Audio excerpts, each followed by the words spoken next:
Barcelona losing to Bayern Munich. Once again, I bet against Bayern Munich. Once again, Nigel reo-coker proved me wrong, and I should never bet against Bayern Munich. Convincing victory, Nigel. Well, you're the one that always says there's something not quite right at Bayern, and I'm sure that Ian's the same one, James, that said that Bayern are going to struggle to get out of this group. Bayern are not going to get out of this group by Ian Joy, and that's why he's bottom of the table, correct? But anyway, I mean, they struggled for maybe 3 minutes at some stage in one some of the stages, games. the group stages. 15 points, maximum points right there for Bayern Munich in the table. Yeah, I don't think you should ever mention Bayern Munich out of your lips again. Just say the B word. Just don't say Bayern Munich, because you don't have that right to say it. But for me, I think again, it's a great win by Bayern Munich. It's what we expected. They had the luxury to rest players and rotate. But again, it just shows the competitiveness of clubs at that high level. It's Bayern Munich, you're playing Barcelona. Yes, you've already qualified to the next group stages. You can show a bit of arrogance if you wanted. You can rotate your team. But no, they want to show how dominant they are and how competitive they are, because Barcelona is seen as a club that's in the same league as them, in that 1% echelon. And for me, it just goes to show what Bayern Munich are about. Barcelona, disappointing. I don't think there's any more you can say about Barcelona. With all the money they've spent, the gamble that they took this season to not make it out of the group stages, that for me is very embarrassing for this Barcelona club. Playing on that point, Bayern are always a team in recent years that we've seen who, take domestic dominance extremely seriously, and they're also competitive on the continental stage. Now, as a Bundesliga lover, Ian, I have to deal with this quite a lot when I'm talking about PSG and Ligue 1. Is there now a risk that Bayern are starting to get a bit complacent domestically, and that they only really feel that they're at their level in Europe based on what we're seeing? I don't even know what it is. When I say for many a month now that there's something not quite right at Bayern Munich, clearly the results have kind of embarrassed that comment right there by winning every single game, by having a 100% record. It's pretty sensational to see. But in the Bundesliga, to not be top. But I'm just noticing that change right now. The shift is really coming from Bayern, starting to really turn it on in the Bundesliga, starting to score goals. I think even today you've got Neuer out. He's obviously was missing today. No Sané, he was out as well. So they didn't really miss too much from their team and still managed to put 3 in the back of the net against Barcelona. And domestically, at times I think the problem, and you probably noticed this with PSG, they're a little bit guilty of taking their eye off the ball for a split second. They find themselves behind a goal in many games. If you're better out there, it's probably not bad, because you can go and wait for Bayern to concede a goal before they go and put 3 in the back of the net. But at the same time, you've got to say as well that there just always is a greater challenge in the Champions League. But most of these leagues, it's just not... Players getting up for it more? Yes, 100%. Because again, I'm not being out of order. You speak about being in that Bayern dressing room. You know the history of the club. You know what it is to be there.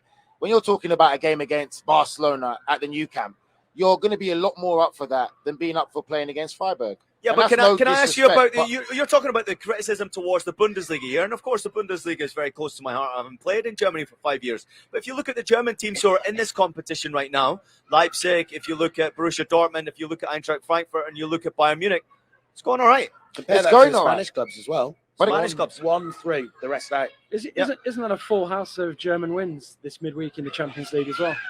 Dortmund drew against Manchester City. But again, it's just the fact of it's a win right there. It's the law of the Champions League. These players do pick themselves up because again, it's the big clubs are playing the big clubs, historic clubs, and again, like we said, Bayern Munich could have taken their foot off the gas today, but they didn't.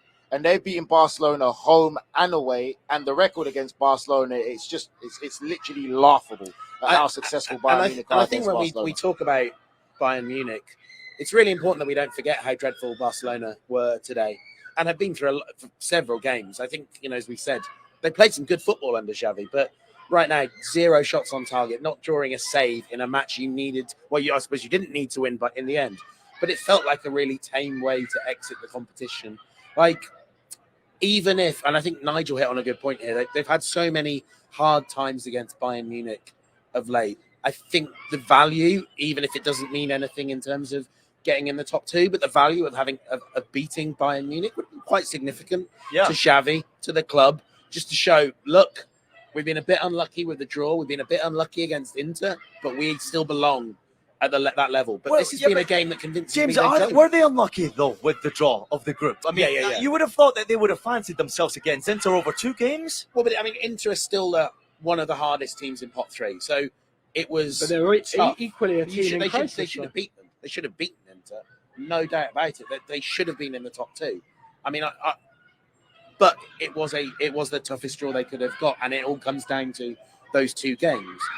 Although it doesn't need to, if you can go and do something against Bayern Munich, and I think these games are they exist in a series to document Barcelona's downfall. And I think the sad thing is, I don't think this summer has done a huge amount to arrest that. I mean, Robert Lewandowski, let's pick on him and look at the bigger picture.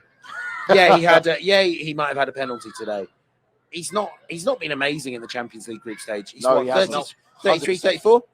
They've got him up for 4 years. This is he scored 5, didn't he?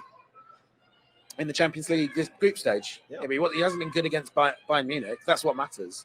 You've signed Robert Lewandowski for those games. That's the point. Not to bully Victoria Pilsen. He can go back to the Bundesliga. So then does that mean that Barcelona are relying on a Lewandowski to save them out of the mess that they're in right now, when you've got so many talented youngsters who are playing I would a lot say of money in that squad? They rely too heavily on him. I would say the signing of Lewandowski's taken Bayern Munich, was expected to take Bayern Munich to another level. That goal scorer, one of the best goal scorers in world football, with the records year in, year out of what he did for the Champions League for Bayern Munich, that was that pivotal signing that they expected to take them to be successful in the Champions League. It had to do that now. It hasn't produced. It had to do that now, because in 2 years' time, even with what we're seeing with veterans, you have to assume, unless he proves you wrong, you have to assume that Lewandowski in 2 years' time will have fallen off a bit. Yeah, also, they needed to make that leap now to make the money back. To make everything better. This is they needed that money. This is quite significant. I mean, you're talking losses of 20 million now.